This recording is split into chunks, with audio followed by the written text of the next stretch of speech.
রিয়াশাস blog. কেমন আছো তোমরা সবাই? আশা করি সবাই খুব ভালো আছো, সুস্থ আছো। আজকে আমি শেয়ার করব তোমাদের সাথে আমার পুরীর ব্লগ। তো আমি পুরীতে গিয়ে কিছু ব্লগ করেছিলাম, আর এই পুরী যাওয়াটা ছিল কিন্তু আমাদের ডিসেম্বরে, লাস্ট ইয়ার 2024-এর। তো আমরা 23 ডিসেম্বরের রাতের ট্রেনে পুরী গেছিলাম কলকাতা হাওড়া থেকে। হ্যাঁ, আমি তোমাদের সাথে ভিডিওটা অনেক পরে শেয়ার করছি, কারণ কি আমার সাথে একটা খুবই বাজে ইনসিডেন্ট হয়ে গেছিলো। আমি যখন পুরী থেকে ফিরেছিলাম তখন হাওড়া স্টেশন থেকে আমার ফোনটা পকেট থেকে চুরি হয়ে যায়। কত ভ্লগ, কত ভিডিও করেছিলাম, তাই সৌরভের ফোনে যা যা ভিডিও ছিল আমার ভাগ্যিস মেমোরি ফুল ছিল বলে কিছু কিছু ভিডিও আমি ওর ফোনেও করেছিলাম। তো ওগুলো থেকে আমি একটা শর্ট ভিডিও করে নিলাম আমার 3 দিনের ট্রিপের। তো আমরা পুরী থেকে ফিরেই গেছিলাম লাটাগুড়ি। তো আমাদের লাটাগুড়ি যাওয়ার আগে আমাদের পুরী যেতেই হতো। তো মা বলেছিল যে বিয়ের পরে যেন আমরা পুরীতে গিয়ে আগে পুজো দিই, তারপরে অন্য কোথাও ঘুরতে যাই। তো আমরা প্রথম দিন যখন পুরীতে পৌঁছালাম, আমাদের আগে থেকে রুম বুক ছিল না। আমরা 25 ডিসেম্বরের টাইমে গেছিলাম, সব বুক ছিল আগে থেকে। আর আমরা দুজন পুরো একা ফার্স্ট টাইম কোথাও গেছি, তো কোনো রকমে আমরা খুঁজে খুঁজে রুম বুক করেছি একটা বিদেশ ঘর। আর এই টাইমে খুব এক্সপেন্সিভ ছিল সব জায়গায় সব কিছু। যাই হোক, তারপরে আমরা হোটেলেই ব্রেকফাস্ট করলাম। হোটেলের নিচে একটা রেস্টুরেন্ট ছিল, সেখানে ব্রেকফাস্ট করেই আমরা বেরিয়ে গেলাম সান টেম্পলের দিকে। তো আমরা গাড়ি বুক করেছিলাম, গাড়ি করে গেলাম ওই সান টেম্পলের ওখানে গিয়ে ঘুরলাম। আমার তো এগুলো আগে ঘোরা ছিল, আগেও এসেছি। সৌরভের ফার্স্ট টাইম ছিল, তো ওর তো খুবই ভালো লাগলো। তারপরে আমরা আমাদের হোটেলের আগেই নেমে গেছিলাম। হোটেলের আগে নেমে বিচের ওখানে একটুখানি ঘুরলাম কিছুক্ষণ, ঘুরে তারপরে আমরা হোটেলে চলে গেলাম। হোটেলে গিয়ে তারপরে আমরা লাঞ্চ করে তারপরে আমরা একটুখানি রেস্ট নিলাম। আর এই সব ডিটেলস ভিডিওগুলো আমার আগের ফোনে ছিল। আমার এত খারাপ লাগছে যে আমি তো এত মুড অফ ছিল, আমি ভেবেছিলাম পুরীর ব্লগটা দেবো না। তারপরে সৌরভ আমায় সাপোর্ট করলো, না আমার কাছে কিছু ভিডিও আছে, তুই দে, ওগুলো নিয়ে নিয়ে একটা ভিডিও কর, কিন্তু কর, কারণ কি এটা আমাদের ফার্স্ট ট্রিপ ছিল আর ট্রিপটা খুব সুন্দর ছিল। তারপরে আমরা যেহেতু ভোরবেলা পৌঁছেছিলাম পুরীতে, তাই জন্য আমরা তো ঘুরে টুরে তারপরে একটু লাঞ্চ করে তারপরে রেস্ট নিয়ে দুপুরে তারপরে আমরা একটু বিকেলবেলা বেরোলাম আবার বিচে। তখন বিচে সমুদ্র আরতি হচ্ছিল এখানে, তো আমরা এটা দেখতে পেয়েছি, এটা দেখার আমরা সুযোগ পেয়েছি। আমি খুব লাকি ফিল করছিলাম নিজেকে, কারণ কি আমি এতবার এসেছি পুরীতে, তো আমি কখনো আরতি দেখার সুযোগ পাইনি, এই সমুদ্র আরতি।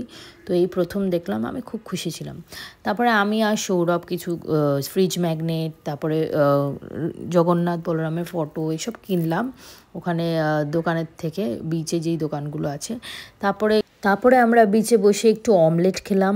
অমলেট খাওয়ার পর তারপরে আমরা মদনমোহন, ওই মিষ্টিগুলো যেগুলো নিয়ে ঘুরে বেড়ায় এখানে, তো সেগুলোও খেলাম। তারপরে সুইট কর্নও খেলাম এখানে। তারপরে আমাদের ঘরের ঠাকুরের জন্য আমরা শঙ্খ কিনলাম, জল শঙ্খ কিনলাম, ঘন্টা কিনলাম, কিনে তারপরে আমরা চলে গেলাম আবার হোটেল। ওয়েদারটা কেমনই ছিল ওখানে, ঠান্ডা ছিল, তার মধ্যে টিপটিপ বৃষ্টি। তারপরে আমরা হোটেলে যা জিনিসপত্র কিনেছি সেগুলো রেখে কিছুক্ষণ রেস্ট নিয়ে আমরা চলে গেলাম। এখন ডেস্টিনেশন হচ্ছে আমাদের ডিনারে মিত্র ক্যাফে, তাই তো? যদি জায়গা পাই, হ্যাঁ, যদি জায়গা না পাই তাহলে অন্য কোথাও দেখতে হবে। আর এখানে দেখো মেলা চলছে। আমাদের হোটেলটা ছিল কিন্তু স্বর্গের দুয়ারের একদম কাছে, যেখানে ওই মার্কেটটা আছে, মার্কেটের ভেতরে। তো ওখান থেকে হাঁটতে হাঁটতে আমরা চলে গেলাম সেই মিত্র ক্যাফেতে। আমরা জানতাম না মিত্র ক্যাফেটা অতটা দূর। ফাইনালি দেখতে পেয়েছি আমরা ডেস্টিনেশন, ওই মিত্র ক্যাফে। ওখানে যেতে হবে, আমরা ওইখান থেকে এসেছি, ওইখানে। তারপরে ফাইনালি আমরা ডেস্টিনেশন পৌঁছে গেলাম। যাই হোক, তো এই ভিডিওটা ছিল হচ্ছে 24 ডিসেম্বরের।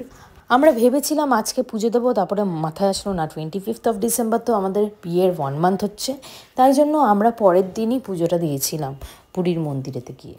যাই হোক, প্রথম দিন আমরা ঘুরেই কাটালাম। তো দেখলেই তো তোমরা, আরও অনেক ভিডিও ছিল। আমার কি কষ্ট হচ্ছে, আমি আমার ফোনের ভিডিওগুলো তোমাদের সাথে শেয়ার করতে পারছি না। তো এগুলি সৌরভের ফোনে কিছু কিছু ক্লিপ ছিল, যেহেতু আমার ফোন তোমাদের বললাম একদম স্টোরেজ ফুল হয়ে গেছিলো, কারণ কি আমার ননদের বিয়ের ভিডিও ছিল, সেইগুলোরও ব্লগ আমি তোমাদের সাথে শেয়ার করতে পারিনি এই কারণেই। যাই হোক, চলে আসি এবার ফুডিংয়ে। আমরা কী কী খেয়েছিলাম এখানে। তো আমরা ফার্স্টে নিয়েছিলাম ভেটকি কবিরাজি, যেটা ফিশ কবিরাজি হয়, ওটা এখানকার ফেমাস। তো ওটা খেয়ে তারপরে fried rice, mixed fried rice আর চিলি গার্লিক ফিশ খেয়ে আমরা চলে আসলাম আবার হোটেলে। তো এটা ছিল হচ্ছে আমাদের হোটেল বিদেশ ঘর। আর এই দেখো দেখো মার্কেট সব বন্ধ হয়ে যাচ্ছে এখন। আমরা এখন রেস্টুরেন্ট থেকে খেয়ে আসলাম, দিয়ে এখন একটু ব্যালকনিতে দাঁড়াচ্ছি, ভাল লাগছে দেখতে ভিউটা।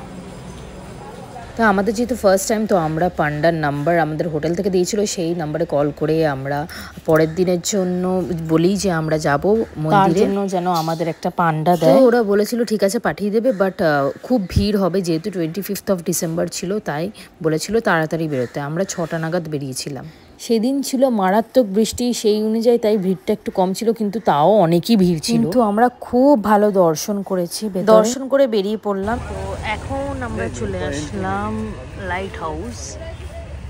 সৌরভ বলছিল ঢুকবে না, আমার একদমই যাওয়ার ইচ্ছা নেই, দিয়ে ও এখনো বলছে যে উপরে উঠতে দিলে যেতাম, নাহলে যেতাম। তো আমি এখন শাড়ি পরে চলে এসেছি সামনে।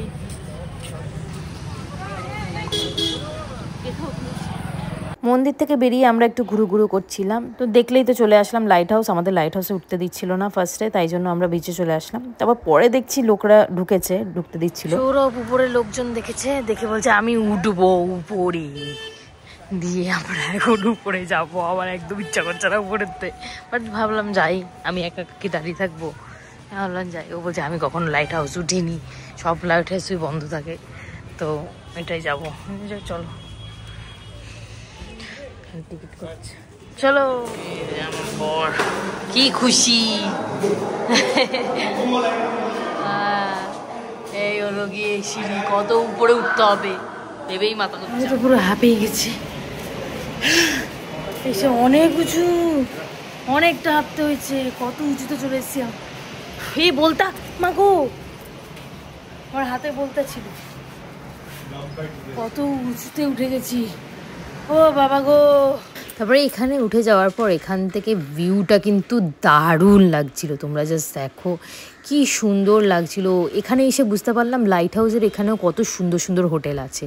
তো আমরা বুঝতে পারলাম এবার একা ঘুরে যে আমরা চাইলে নেক্সট টাইম এখানে হোটেল নিতে পারি। এখানে নতুন নতুন হোটেল, আর ওই দিকে স্বর্গদ্বারের দিকে হোটেলগুলো একটু পুরনো কিন্তু খুব এক্সপেন্সিভ। তো আমরা যে হোটেলটায় ছিলাম সেই রুমটার প্রাইস ছিল কিন্তু 5,000 অনুযায়ী সেরকম ছিল না, বাট আমার খুব এক্সপেন্সিভ লেগেছে 5,000 অনুযায়ী রুমটা। কিছু কিছু জায়গায় 6,000-7,000-এর রুমও ছিল, যেগুলোতে গিজারও ছিল না, আর রুমগুলো খুবই বাজে ছিল, সেগুলো একদম থাকার মতো ছিল না, বাট অনেক এক্সপেন্সিভ ছিল, যেহেতু 25th of December ছিল। তাই আমরা তো ভেবেছিলাম পুরীর NRS রয়্যাল প্যালেসে থাকবো, কিন্তু সেখানে তো একটা রুমও ছিল না, সব জায়গায় এত লোক আর এত ভিড়, দেখো তোমরা দেখেই বুঝতে পারবে। তারপরে আমাদের না মন্দির থেকে প্রসাদ দেবে বলেছিল, লাঞ্চটা আমরা প্রসাদই করব, তাই জন্য সে আমাদের বলেছিল যে পান্ডা সে আমাদের এসে প্রসাদ দিয়ে যায়, পরে যখন লাঞ্চ টাইম হয় 1টার দিকে দিয়ে যাবে। যে পান্ডাটা ছিল সে আমাদের খুব ভালো দর্শন করিয়েছিল। তারপরে বৃষ্টি শুরু হয়ে যায়, তাই চলে যাই আমরা হোটেল। তো আমরা তো বেরোতে পারলাম না বৃষ্টির জন্য, তো অনেকক্ষণ ওয়েট করেছি, এখন বেজে গেছে 12টা। তো এসে সকাল থেকে ওয়েট করছি, বেরোতে আর পারিনি, এত বৃষ্টি হচ্ছে, এখনো থামছে না। দিয়ে এখন আমাদের যে পান্ডা ছিল সে এসে আমাদের অন্নপ্রসাদ আর শুকনো প্রসাদ দিয়ে গেছে। তো এই যে সেটা দেখাচ্ছি, এইটা হচ্ছে শুকনো প্রসাদটা, এগুলো হচ্ছে অন্নপ্রসাদ, তা এখন খাবো আমরা। তো এটার জন্য কলা পাতাও দিয়ে গেছে, বললো এগুলো নিচে বসে খেতে, আর খেয়ে সমুদ্রতে দিয়ে দিতে। এই যে এখন রেডি করছে, ব্লগে বলো কিছু। 3 রকমের অন্নভোগ আছে এখানে, তাই বললো এটা একটা, এটা একটা, এটা একটা। এবার বুঝলাম আমি, তখন আমি বুঝিনি, আমি ভাবছি প্রাইসটা আলাদা, দেখতে এটা আলাদা, এটা আলাদা কেন। এবার বুঝলাম আমি 3 রকমের অন্নভোগ এই জন্য বলেছি। আজকে এটা আমি খিচুড়ি না, ও বললো যে সকালে ডাল ভাত দেয়। তো তোমাদের যা বললাম 3 রকমের অন্নপ্রসাদ ছিল, 2 রকমের তরকারি দিয়েছিল আমাদের, তারপরে একটা ছিল মালপোয়া, মানে ওখানে 2টো মালপোয়া দিয়েছিল, আর একটা ক্ষীর ছিল, মালাই ক্ষীর, খুবই টেস্টি ছিল প্রসাদগুলো, আর ক্ষীরটা তো দারুণ ছিল, মানে এমন ক্ষীর আমি লাইফে খাইনি, এত টেস্টি। তো অন্নপ্রসাদ খাচ্ছে এখন সৌরভ আর আমি, খুবই টেস্টি খেতে অন্নপ্রসাদ। তারপরে লাঞ্চ করে আমরা একটু রেস্ট নিয়ে দুপুরে, তারপরে বিকেলবেলা আমরা বেরোলাম বিচের দিকে আবার। কি সুন্দর বিচে এরকম দেখো এরা বানাচ্ছে বালি দিয়ে ঠাকুরের মুখের শেপ কি সুন্দর বানাচ্ছিল। তারপর আমরা চলে গেলাম এশিয়ার one and only blue flag বিচে। ব্লু ফ্ল্যাগ বিচে এখানে কি এন্ট্রি বাবা, বিচে আবার যেতে এন্ট্রি কবি দেখা है ऐसा? ওটাই তো। এবার যারা জানো না ব্লু ফ্ল্যাগ বিচ কি হয় আমি বলে দিই। তো ব্লু ফ্ল্যাগ বিচ হচ্ছে যে বিচগুলো খুবই ক্লিন থাকে, প্লাস্টিক ফ্রি আর ওয়েস্ট করে যাচ্ছি টিকিট কাউন্টারের দিকে।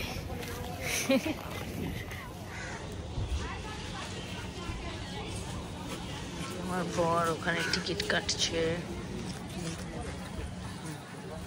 হয়ে গেছে, চলো ওয়ে টু বিচ। কত টাকা টিকিট নিল? 20 টাকা ইচ পারসন। আর কি লেখা ছিল বুঝলাম না। অয়েস্টার ফয়েস্টার, হ্যাঁ ডলফিন 20 টাকা নিল, অয়েস্টার 300 টাকা লেখা ছিল। হ্যাঁ লেখা ছিল তো। হ্যাঁ আমি বুঝিনি কি হচ্ছে।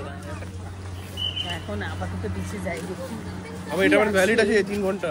3 ঘন্টা? হ্যাঁ 3 ঘন্টার টাইম দিয়ে। ও বাবা, 3 ঘন্টা পর আবার এক্সট্রা চার্জ? হ্যাঁ দেখি।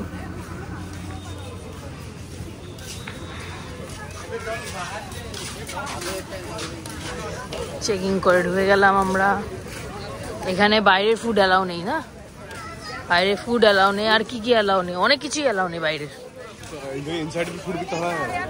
ইনসাইড মে ফুড ওয়াহা है फूड पता लिखा है ना, लिखा है तो নেই? তাহলে কি কি বানানো? এই যে ये अल्कोहल फल्कोहल ও এগুলো করা বানানো। फूड अलाउ अलाउ फुल फल खबर देবেন না। তুমি বলছিলে না অনেক কিছু অ্যালাউ নেই, তাই। এটাও কি হোটেল মনে হয়? হ্যাঁ মানে এই বিচগুলো খুব clean beach. Goa type guide. হ্যাঁ হ্যাঁ, যাতে ছুটি না ঢুকে যায়। ভালো হচ্ছে। চেয়ার ভাড়া নিবি নাকি? হ্যাঁ দেখি গেলে দেখি এখানে বসতে গেলে চেয়ার ভাড়া নিতে হয়। চেয়ারগুলো খুব সুন্দর, কাঠের মতো চেয়ারগুলো। দেখ কাঠের চেয়ার। कुर्सी आप और ताको देखिए बस वो जो सिंगल चेयर पूरी চেয়ারের জন্য বাইরে মনে টিকিট কাউন্টার আছে। अच्छा इजी चेयर 100 টাকা कैंप चेयर 200 কোনটা কোনটা ভাই? ও দেখ এখানে বিয়ে হচ্ছে। তো অনেকক্ষণ আমরা ফটোশুট করলাম, ওখানে ভিডিও করলাম, ফটো তুললাম। তাই একটু ব্লগটা কন্টিনিউ হলো না। তো ফটো তুলতে তুলতেই টাইম চলে গেল। এখন আরেকটা চেয়ারে এসে বসেছি। এইদিকে এসে ওই দিকটা ফাঁকা ছিল, ওই দিকটা গিয়ে একটু ফটো টটো তুললাম যেহেতু ফাঁকা ছিল। এই জায়গাটায় একটু ভিড় ওই দিকের তুলনায়। কারণ এসে এখানটায় বসলাম। এই চেয়ারগুলোতে বসতে গেলে 20 রুপিস করে নেয়। এখন আসছে নিতে লাগবে। चेंज कर दो मतलब 500 में। कितना आपका? 2 इतना नहीं है सर। नहीं तो घूम रहे हैं, भटक रहे हैं।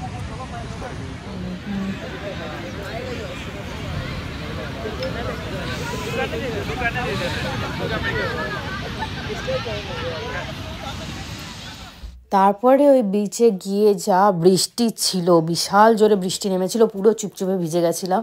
সেই ভিডিওগুলো আমার আগের ফোনে ছিল, তো আমি তোমাদের সাথে শেয়ার করতে পারছি না। তো আমরা হোটেলে এসে ফ্রেশ হয়ে ড্রেস চেঞ্জ করে তারপরে আবার ইভিনিংয়ে আমরা বেরোলাম। যখন একটু সন্ধে নামলো তারপরে আমরা একটু সামনে যেই বিচটা ছিল সেখানটায় গেলাম।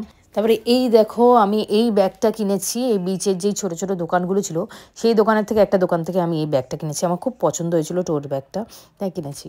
তারপরে এখানে সৌরভও কিছু টুকটাক দেখছিল, বাট ওর পছন্দ হলো না। তারপরে দেখলাম এখানে মাছ ভাজার দোকান ছিল। তো আজকে না আমরা ননভেজ খাবো না, কারণ কি আজকে আমরা ভেবেছি ভেজ খাবো। কারণ কি আজকে পুজো দিয়েছি, মানে দর্শন করেছি জগন্নাথ, তাই জন্য। ফার্স্টে আমি খেলাম ফুচকা, অতটা ভালো লাগলো না। তারপরে এখানে লঙ্কা পকোড়া ছিল, তো ওটা খেলাম, ওটাও বেশ ভালো লাগলো আমার। এখন আবার চলে আসলাম আমরা হোটেলের নিচে ডিনার করতে। তো এখন আমরা ডিনার করবো। তো ডিনারে নিয়েছি কড়াই পনির আর বাটার নান। আজকে যেহেতু ভেজ তাই শুধু ভেজ খাচ্ছি। আজকে